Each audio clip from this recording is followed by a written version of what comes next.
Hello, America. Tonight we're diving headfirst into a topic that's shadier than a raccoon in a blackout government overreach. Specifically, the CIA and NSA. These agencies, shrouded in secrecy, have a history that would make even a conspiracy theorist blush. Remember MKUltra? The CIA's little experiment in mind control? Yeah, turns out truth is stranger than fiction. Fast forward to Edward Snowden. Remember him? The guy who revealed the NSA was basically hoarding your digital data like a hoarder with a data fetish. It's like they thought they were collecting Pokemon, except instead of cute monsters, it was your private information. These examples, my friends, are not isolated incidents. They're symptoms of a system that's lost its way. The problem is simple: too much power, too little accountability. For too long, these agencies have operated in the shadows, unburdened by transparency or meaningful oversight. And when you have organizations that operate like that, well, let's just say it's a recipe for disaster. It's time for a change, America, a big one. So how do we fix this mess? We break it up. We take the CIA and NSA, those lumbering behemoths of secrecy, and we dismantle them. Don't panic. This isn't some anarchist fever dream. We're talking about a controlled demolition, a strategic redistribution of their functions. Think of it like this. Right now, all your intelligence eggs are in one very secretive basket. We're talking about spreading those eggs around, creating smaller, more specialized agencies with clearly defined roles. This isn't just about reducing the potential for abuse. It's about fostering a more effective, more accountable intelligence community. Remember, after World War II, we saw the rise of new institutions like the UN and NATO. Not perfect, sure, but they represented a shift away from concentrated power, an attempt to create a more stable world order. We need a similar shift today, a recognition that the old ways of doing things are no longer serving us. It's time to build something new, something better. Now let's talk about the war on drugs. More specifically, the agencies waging it, the DEA and ATF. These guys are like the dysfunctional uncles of the government family. You know, the ones who show up to Thanksgiving with a 12-pack and a conspiracy theory about the Kennedy assassination. They mean well, maybe, but they always seem to make things worse. Take the DEA, for example. $40 billion a year they spend, $40 billion. And what do we have to show for it? Mass incarceration for one, the continued devastation of communities ravaged by addiction. It's like trying to put out a fire with gasoline. The ATF, don't even get me started. Waco, Ruby Ridge. Need I say more? It's time to admit it, folks. The war on drugs is a colossal failure. We need a new approach, one that prioritizes public health over punishment. Look at Portugal. They decriminalized all drugs. Guess what happened? Drug use went down, crime went down, and they managed to treat addiction as a health issue, not a criminal one. It's time we learn from their example.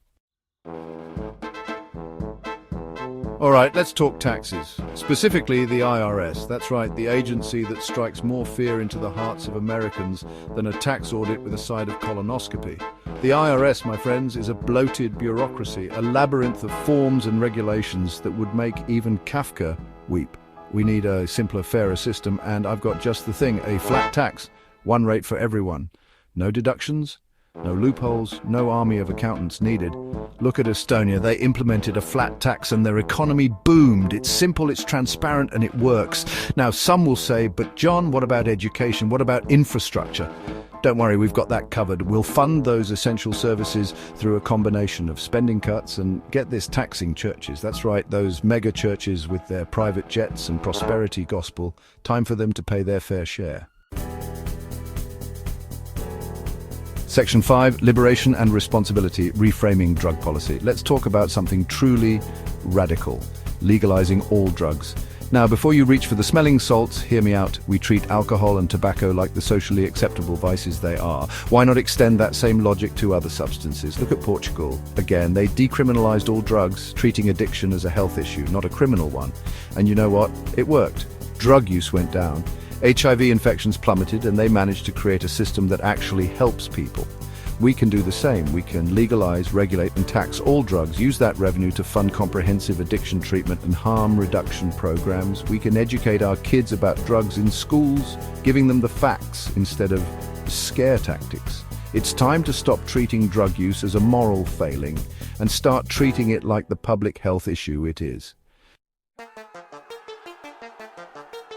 Section 6, expanding liberties, navigating social change. America, the land of the free, right? Well, it's time we started acting like it. We're talking about expanding personal liberties, pushing the boundaries of what's considered acceptable. Let's start with prostitution. It's the world's oldest profession, yet we treat it like some dirty secret. New Zealand, they legalized it. Guess what? Sex workers are safer, exploitation is down, and the government gets a nice chunk of tax revenue. Win-win-win. Next up, polygamy. Now, I know what you're thinking. But before you picture some creepy cult leader with 12 wives, let's be clear. Consensual adults should be free to enter into whatever relationships they choose. Utah's made progress decriminalizing it. It's time we had a national conversation about this. And while we're at it, let's talk about AI marriage. Sounds crazy? Maybe, but as AI becomes more sophisticated, who are we to deny people the right to marry the robot of their dreams? Look, the future is weird, folks. We might as well embrace it.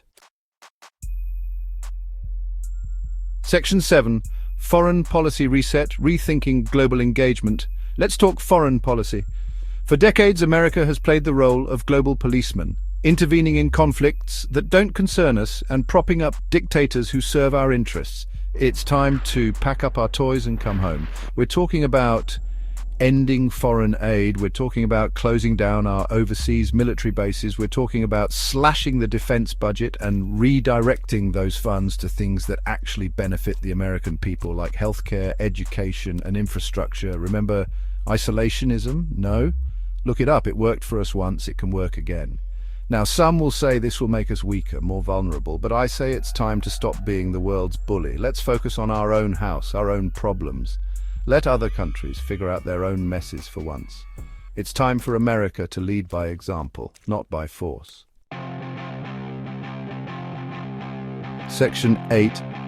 Economic liberation, knowledge and currency. All right, let's talk economics, specifically the Federal Reserve, that shadowy cabal of bankers controlling our money supply. Yeah, we're ending that. We're going back to a system where the government issues its own currency, free from the whims of private interests. Remember how we did it before 1913? Good times, we can do it again, and while we're at it, let's abolish copyright. That's right, all information should be free. Knowledge should be accessible to everyone, not locked behind paywalls and patents. Think of it like Sci-Hub, but for everything. Sure, there might be some economic disruption, but hey, that's capitalism, baby. We're talking about a fundamental shift in how we think about knowledge and creativity. Let's unleash the power of the human mind, free from the constraints of outdated laws and artificial scarcity. Section 9, a society transformed, investing in people. Finally, let's talk about the big picture. What kind of society do we want to build? I say one that prioritizes its people, one that invests in their well-being from cradle to grave. We're talking about universal basic income. Everyone gets a check, no strings attached. Stockton, California tried it, it worked. We're talking about free healthcare, Medicare for all, because healthcare is a right, not a privilege. And while we're at it, let's throw in free college too. Germany does it. Why can't we? This isn't some socialist utopia, folks. It's about common sense. It's about investing in our people, in our future. It's about creating a society where everyone has the opportunity to thrive, not just survive. It's time for a change, America, a big one, and it starts with us.